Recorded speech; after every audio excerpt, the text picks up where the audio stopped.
Maya Rodriguez had been invisible for 9 years. At 35, she worked as a mechanic at Thunder Bay Air Base, fixing the same type of jets she once flew as Captain Maya Phoenix Rodriguez, the youngest squadron leader in Air Force history. Her auburn hair stayed pulled back in the same regulation bun she'd worn for 9 years, a habit from days when loose strands could spell disaster in a cockpit.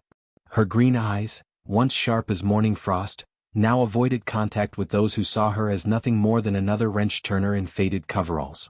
9 years ago, Maya commanded 8 F-35 Lightning fighters in Operation Steel Eagle. What should have been a routine mission became a nightmare when Colonel Marcus Webb, her trusted commander, sold classified information to enemy forces. 6 pilots died in an ambush that never should have happened. The betrayal had come from the man she respected most. Intelligence sold to the highest bidder, coordinates leaked to enemy forces, for additional pilots wounded in an attack that never should have occurred. When the smoke cleared and investigations began, falsified evidence painted Maya as the reckless commander who'd ignored warnings and led her squadron into an obvious trap. When investigations began, Webb created false evidence that made Maya look like a reckless leader who ignored safety protocols. The court-martial was quick and brutal. Captain Maya Rodriguez lost her rank, her wings, and her identity. Only General Patricia Hayes believed her innocence, but she was transferred before she could help. Webb's corrupt network buried the truth under fake documents and bought testimony. Maya legally changed her name, dyed her black hair auburn, and disappeared into the maintenance crew where no one would recognize the disgraced pilot. The shipping container that served as her quarters sat in the forgotten corner of the base, tucked between a fuel depot and abandoned storage units. Inside, beneath a military-issue cot, lay a small metal box containing 3 items: a tarnished squadron badge with 4 stars, a photograph of a young captain standing beside her F-35, and a handwritten letter from Lieutenant Jake Morrison, one of the pilots who died under her command. For 9 years she lived in this small space behind the base, close enough to touch the jets she loved but banned from flying them forever. Every morning at 4:30, Maya ran the base perimeter in darkness, her feet finding the same path they'd traced for 9 years. The physical pain helped drown out the emotional ache, the constant reminder of 6 lives lost and a truth buried beneath layers of corruption and lies. Every night, she looked at the 3 items hidden under her bed. The letter from Jake was written just hours before the mission that killed him. "Captain," the letter said in Jake's careful handwriting, "whatever happens out there, we trust you completely. You're the best pilot we've ever flown with. See you on the other side. Morrison." The maintenance hangar buzzed with pre-dawn activity as Maya arrived at 0500, her steel-toed boots echoing against concrete floors that had witnessed decades of military precision. The other mechanics called her the professor behind her back, a reference to her habit of reading technical manuals during lunch breaks and her uncanny ability to diagnose aircraft problems that stumped senior technicians. What they didn't know was that Maya Rodriguez had once been Captain Maya Rodriguez, commanding officer of the 58th Fighter Squadron, holder of the Distinguished Flying Cross, and the pilot who'd shot down 3 enemy aircraft in a single engagement during her first combat deployment. Now, 9 years later, Maya existed in the shadows of her former life. Every rivet she inspected, every engine she serviced, was both torture and salvation, close enough to touch the machines she loved, forever barred from flying them. During the annual Thunderstrike exercise, Captain Derek Lawson made his move. Harvard-educated and politically connected, Lawson represented everything wrong with the military's old boys network. His family's influence had fast-tracked him through flight school, and his connections ensured he never faced the kind of scrutiny that could end careers. He'd been making jokes about the grease monkeys all week, treating the maintenance crew with casual cruelty that Maya recognized from her own experience with entitled officers. When 3 backup pilots got food poisoning after sharing a meal at the base cantina, Colonel Rivers saw a crisis. The exercise was supposed to showcase the F-35's capabilities to Pentagon VIPs, and being short-staffed would reflect poorly on his command. Lawson saw an opportunity. "Sir," Lawson said with a cruel smile during the emergency briefing, "maybe we should give the maintenance crew a real education. Show them why we maintain such high standards for pilots." Maya stood in the back corner, clipboard in hand, wearing the invisible uniform of support person, present but unnoticed, essential but unacknowledged. He pointed directly at Maya. "Rodriguez here asks a lot of questions about the F-35 systems. She seems to think she understands how these birds work. Why don't we give her a front row seat?" The room fell silent except for the hum of ventilation systems and the distant sound of aircraft engines. Maya felt every eye turned toward her, measuring, judging, already preparing for entertainment at her expense. 5 minutes, Lawson continued, his grin widening. Standard safety protocols. Engine startup only. What could go wrong? Maya knew this was a trap. Refuse and she'd be labeled a coward. Accept and she'd face public humiliation designed to put her in her place. But something about Lawson's arrogance awakened feelings she'd buried for 9 years, the burning desire to prove that skill and courage mattered more than connections and politics. Fine, she said quietly, her voice steady despite the surge of anticipation. I'll do it. Major Jennifer Cross, the only female pilot in the group, shot Maya a look that seemed to say, be careful. Cross had been watching Maya work on the aircraft for days, noting her unusual familiarity with advanced systems. The crowd that gathered was huge. Word had spread through the base like wildfire, and dozens of people came to watch what they expected would be an amusing show. Maintenance crews, pilots, ground personnel, and even some base commanders gathered around the flight line, phones in hand, ready to record what promised to be either spectacular failure or embarrassing incompetence. They gave Maya an ill-fitting flight suit marked with stains that suggested it had been pulled from the bottom of a storage locker. The helmet was worse, a cracked visor and disabled communication system that would ensure she couldn't call for help if things went wrong. Remember, Rodriguez? Lawson called out loudly enough for the crowd to hear. Just sit there and try not to touch anything important. These controls are more complex than a wrench and socket set.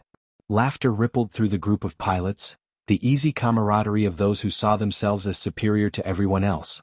Maya felt her face flush but kept walking, refusing to give them the satisfaction of a reaction. As Maya climbed into the F-35 cockpit, 9 years melted away. The familiar embrace of the pilot's seat and control surfaces triggered a flood of memories so intense she had to grip the sides of the cockpit to steady herself. Her hands automatically adjusted mirrors and seats with muscle memory that couldn't be erased, unconscious familiarity with cockpit ergonomics that spoke of thousands of hours of flight time. The familiar embrace of the pilot's seat felt like coming home. Every switch, every gauge, every control called to her like an old friend, singing to her with the familiarity of a favorite song. Major Cross, watching from the crowd, noticed something that others missed.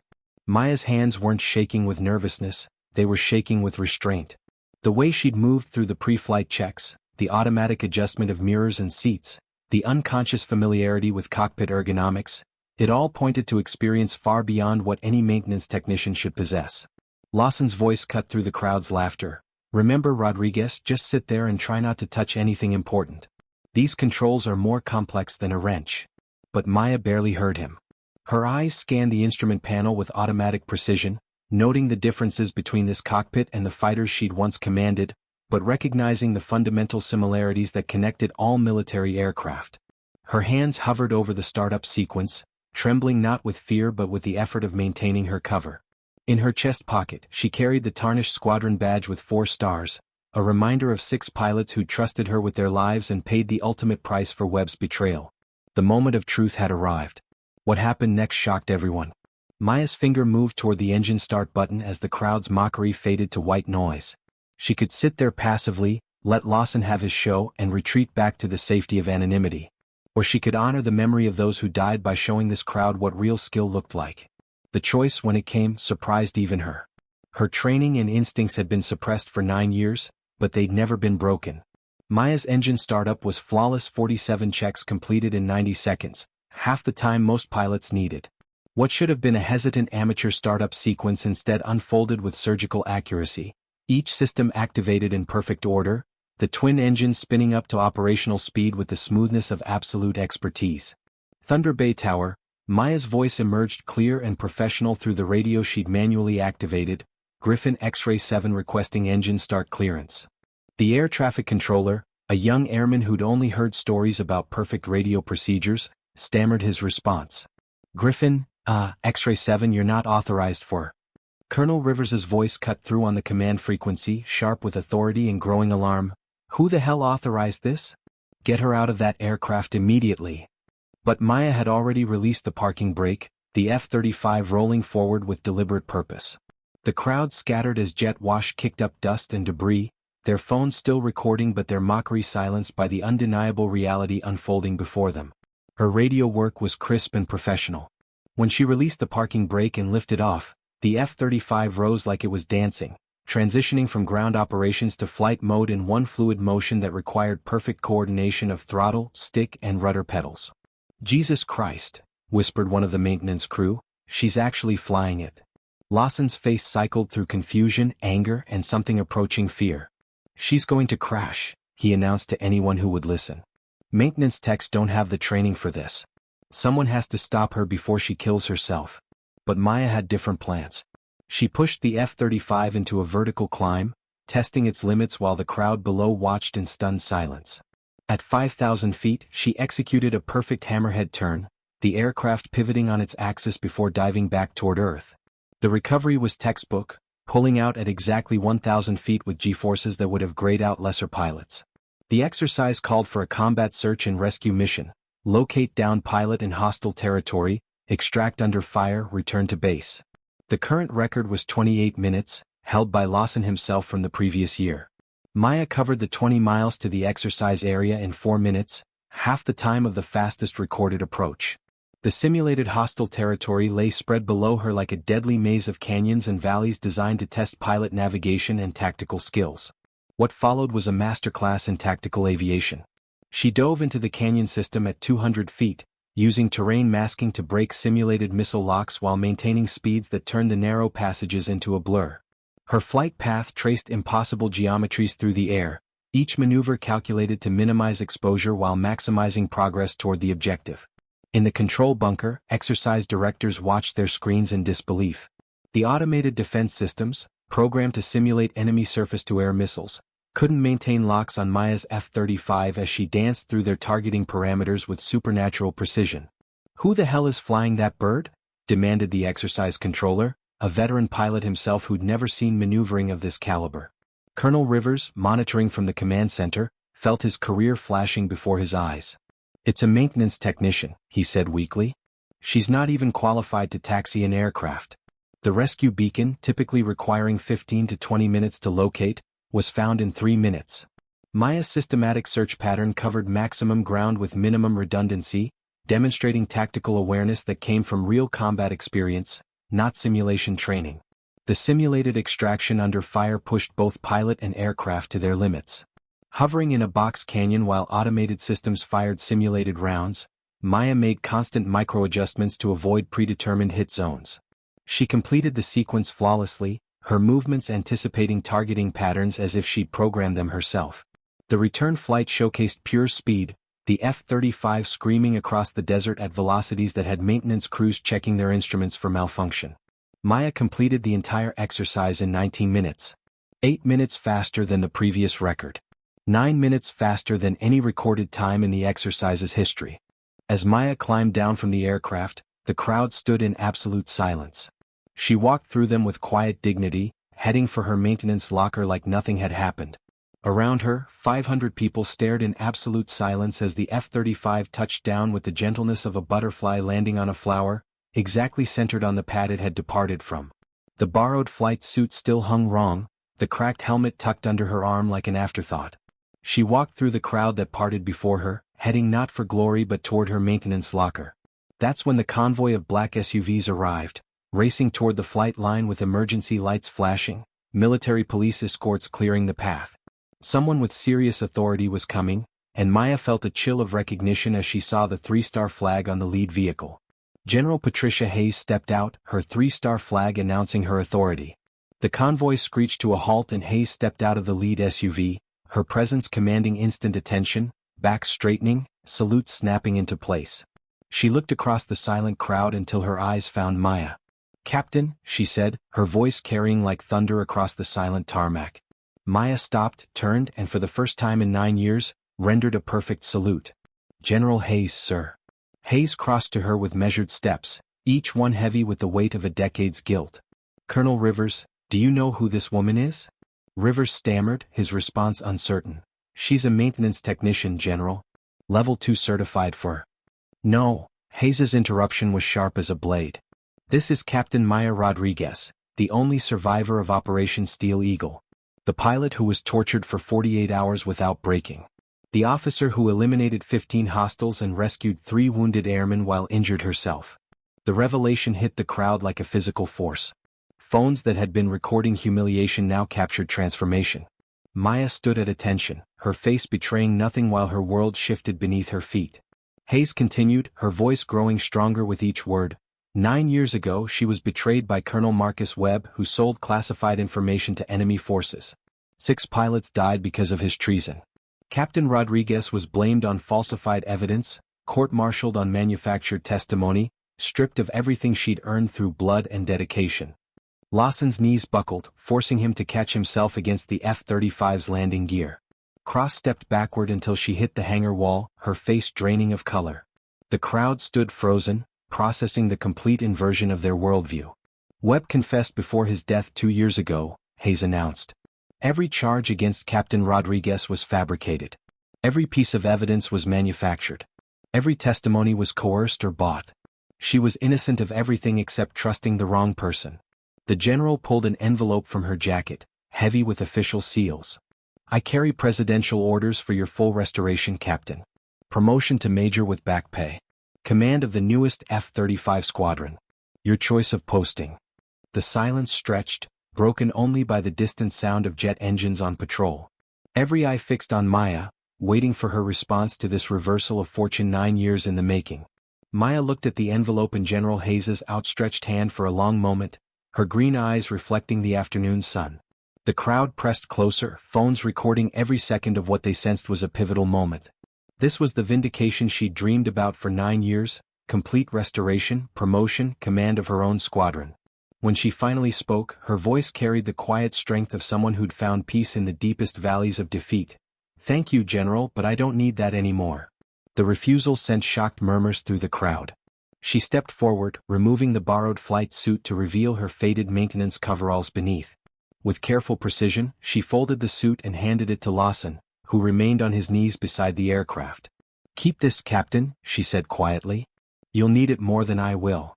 Lawson's face was chalk white, his earlier arrogance completely evaporated. He stammered something unintelligible, unable to meet her eyes. Maya turned to face the still-streaming cameras and spoke directly to the invisible audience. Skill doesn't care about gender, rank, or social status. Neither does truth. But character. She paused, letting the weight of her words settle. Character reveals itself in how we treat those we believe have no power to fight back. General Hayes tried once more. Maya, please. The Air Force needs pilots like you. The F-35 program needs your expertise. Let us make this right. She smiled, the expression transforming her weathered features. You already have, General. You told the truth. That's all I ever wanted. Major Cross pushed through the crowd, her professional composure cracking. Captain Rodriguez, you can't just walk away from this. You've been vindicated. You could have any command you want, write your own ticket. After what they did to you. What they did to me was 9 years ago, Maya replied calmly. What I choose to do now defines who I am today. I've learned to measure success differently. The crowd parted as Maya walked toward her quarters, dignity radiating from every step. Behind her, the base's entire power structure was beginning to crumble. Colonel Rivers was already on his phone with Pentagon officials, trying to explain how a disgraced pilot had been hiding in plain sight on his base for 9 years. Lawson sat in the dust beside the F-35, his career effectively over, the video of his humiliation already going viral across social media platforms. As Maya prepared to pack her few possessions in the shipping container that had been her home, Senior Master Sergeant Williams knocked on her door. His weathered face showed a mixture of awe and regret. Captain, he began, then caught himself. Maya, I'm sorry. If I'd known who you were. You treated me with respect when you thought I was just another mechanic, she replied, continuing to fold her spare coveralls. That says more about your character than any revelation about mine. Williams studied her with the shrewd eyes of a career NCO who'd seen every kind of officer the military produced. You're really walking away from all this? The promotion, the command, the chance to clear your name officially. Maya considered the question while she placed her few books in a cardboard box. My name was never really sullied, Sergeant. The people who mattered, the pilots who flew with me, the ground crews who trusted me, the families who knew the truth, they never doubted my integrity. Official vindication is just paperwork. As she prepared to leave, Maya made one final gesture that would become legend among the maintenance crews of Thunder Bay Air Base. She left 3 items on the small desk: the tarnished squadron badge with 4 stars, now polished bright by years of handling; the photograph of her younger self beside the F-35, no longer hidden in shame but standing proud in a simple frame, and a new letter written in steady handwriting on fresh paper. For the next woman who faces impossible odds, it read. Your worth isn't determined by their recognition. Fly your own course. Mr. Outside, the sun climbed higher, casting shorter shadows across Thunder Bay Air Base. Amanda Garcia, a 23-year-old maintenance trainee who'd watched everything from the hangar entrance, found the courage to enter the abandoned container. Her hands shook as she picked up the badge, feeling its weight, understanding its significance. Through the window, she watched Maya's pickup truck disappear down the access road, heading toward whatever horizon called to her next. The live stream had ended, but its impact was already rippling outward. Within hours, the video would have millions of views, sparking conversations about prejudice, redemption, and the quiet strength of walking away from battles already won. The aftermath of Maya's demonstration hit Thunder Bay Air Base like a Category 5 hurricane. Within 24 hours, the viral video had been viewed over 5 million times across multiple platforms, with comments flooding in from current and former military personnel, aviation enthusiasts, and people who simply recognized injustice when they saw it. Captain Derek Lawson's political connections, which had once seemed unshakable, crumbled like a house of cards in a windstorm. The video clearly showed his arrogance and cruelty, his assumption that maintenance personnel were beneath consideration. By noon the following day, his family's congressional allies were distancing themselves from the scandal, and Lawson himself was summoned to an emergency meeting with General Hayes. Explain to me, Hayes said, her voice carrying the chill of a Montana winter, how a decorated combat veteran was working maintenance on my aircraft for 9 years while officers under my command treated her like dirt. Lawson's usual swagger had evaporated completely. Sir, I had no idea she was a former pilot. The records showed.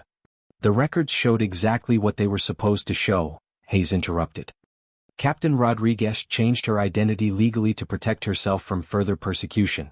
But that doesn't excuse your behavior toward someone you believed was just a maintenance technician.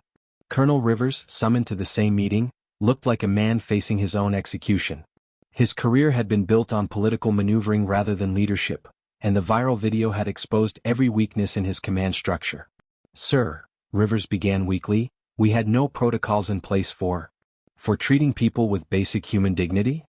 Hayes's question cut through Rivers's excuses like a sword. The way your officers treated Rodriguez, excuse me Captain Rodriguez, is the way they treat everyone they consider beneath them. That's a command climate problem, Colonel. Your command climate problem. Major Jennifer Cross, also present at the meeting, had remained silent throughout the confrontation.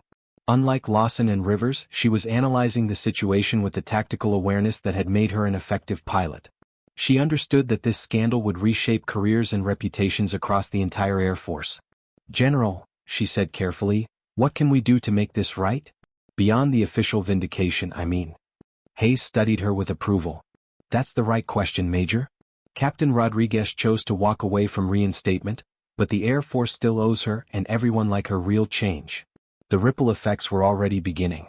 Within 48 hours of the video's release, the Air Force Chief of Staff had ordered a service-wide review of command climate and treatment of enlisted personnel. The hashtag #FlyYourOwnCourse was trending on social media, with thousands of people sharing their own stories of workplace discrimination and resilience.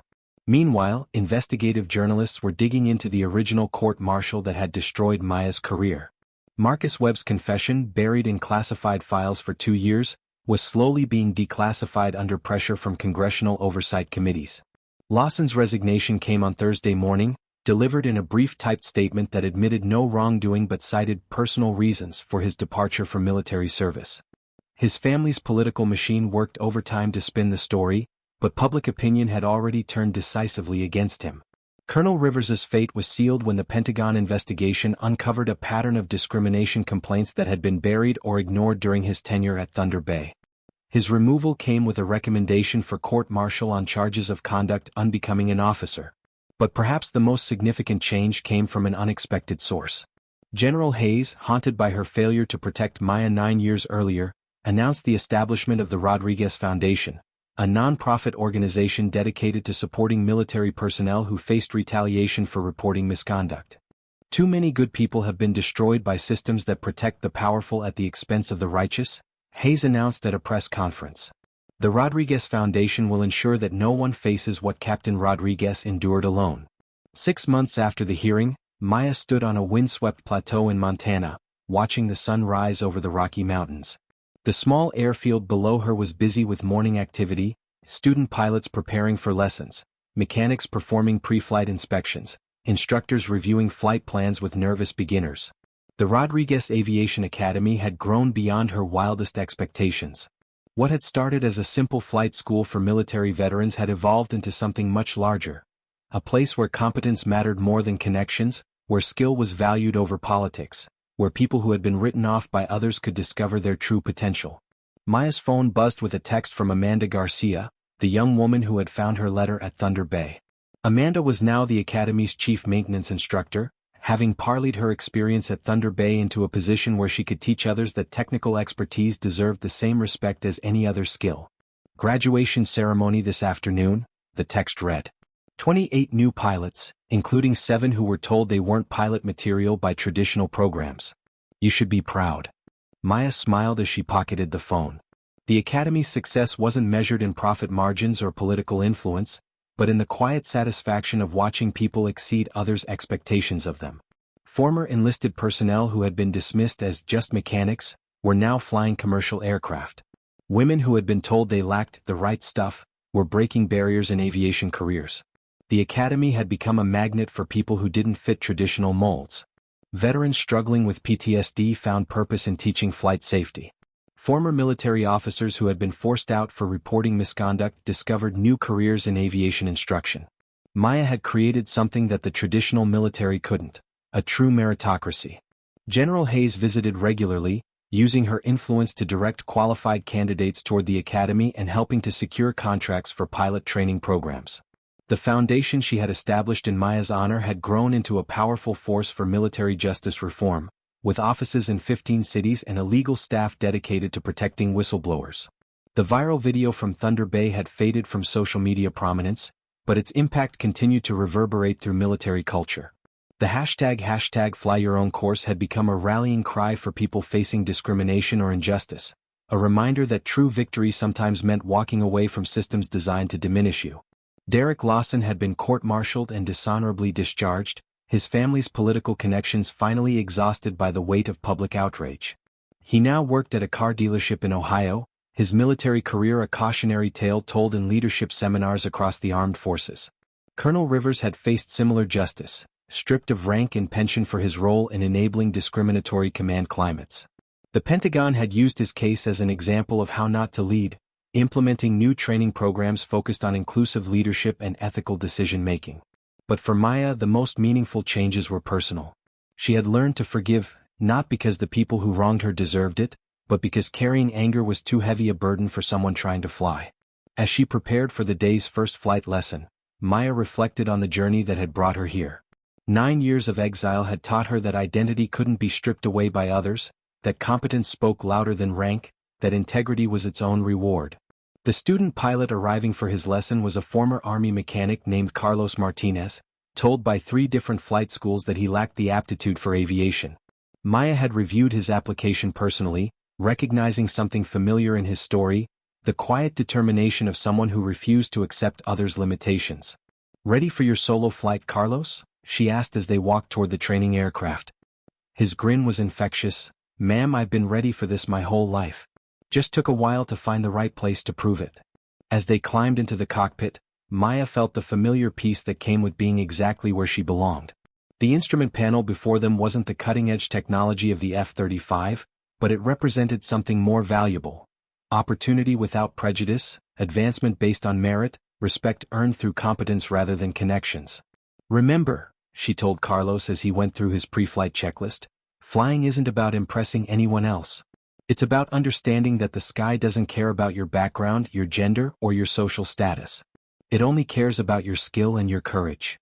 The engine roared to life, and Carlos's hands moved over the controls with growing confidence. Maya watched with the satisfaction of a teacher seeing potential become reality, remembering her own first solo flight decades earlier. As the aircraft lifted off the runway, climbing toward the endless Montana sky, Maya understood that she had found something more valuable than vindication or revenge. She had found purpose, peace, and the freedom that comes from defining success on your own terms. The ghost in maintenance coveralls was gone forever, replaced by someone who had learned that true flight meant more than just leaving the ground. It meant soaring above the limitations others tried to impose, navigating by the stars of your own integrity, and landing safely in the knowledge that competence, courage, and character were the only rankings that truly mattered. Below them, the Rocky Mountains stretched toward distant horizons, beautiful and challenging and full of infinite possibilities. Maya had taught Carlos to fly, but in doing so, she had reminded herself of the most important lesson of all. Sometimes the greatest victory is not in conquering your enemies, but in refusing to become them. The sky, as always, was waiting for those brave enough to claim it. Maya's journey reminds us that sometimes the greatest victories come not from proving others wrong, but from staying true to ourselves. In a world that often judges by appearances and connections, her story stands as a testament to the enduring power of skill, integrity, and the courage to fly your own course.